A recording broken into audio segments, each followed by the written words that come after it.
Iran से मुकाबला करने के लिए अमेरिका ने यूएई, कुवैत, जॉर्डन को $15 बिलियन के हथियार बेचने की मंजूरी दी है। इस डील में यूएई को $7.5 बिलियन के हथियार, इनमें F-16 अपग्रेड और $4.5 बिलियन के terminal high altitude area defence system, जिसे थाड कहा जाता है, यह डिफेंस सिस्टम है, ये भी मिलेगा।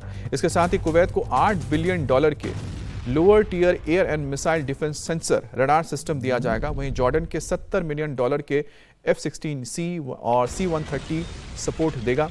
इस डिफेंस डील का मकसद ऑयल साइट और टैंकर रूट की सुरक्षा करना है, साथ ही ईरान के ड्रोन और मिसाइलों का मुकाबला करना होगा।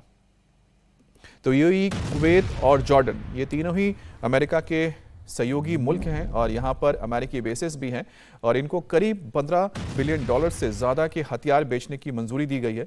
और इसमें डिफेंसिव और ऑफेंसिव दोनों ही तरह के हथियार रखे गए हैं। जिस तरह से यूएई को थाड मिसाइल डिफेंस सिस्टम दिया जा रहा है और अब तक जितने भी हमले हुए हैं यूएई के ऊपर, सबसे ज़्यादा मिसाइल अगर दागे गए हैं इस वक्त इस पूरी लड़ाई में, तो यूएई है, ना कि इजराइल है। और करीबन आप सोचिए कि यहाँ पर सैकड़ों की तादाद में बैलिस्टिक मिसाइल और हज़ारों की तादाद में ड्रोन्स दागे गए, लेकिन उनमें से करीब 90 से 95% को नष्ट कर दिया गया इसी थाड डिफेंस सिस्टम के जरिए।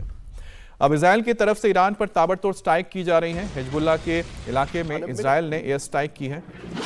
इजराइल के इस हमले का एक वीडियो भी आया है, जिस दौरान ये विस्फोट हुआ उस दौरान एक रिपोर्टर वहां मौजूद था, लेकिन इजराइल के इस हमले में वो बाल बाल बच गया। ये लेबनान की तस्वीर है जहां पर एक रिपोर्टर, आप देख रहे हैं कि लेबनान की तरफ से ये यहाँ पर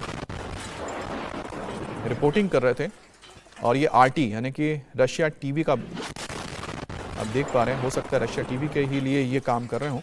जिस वक्त ये हमला हुआ उस वक्त वो रिपोर्टिंग कर रहे थे और अचानक ही पीछे आकर जोरदार ये धमाका देखने को मिला जहां पर यह स्ट्राइक किया गया।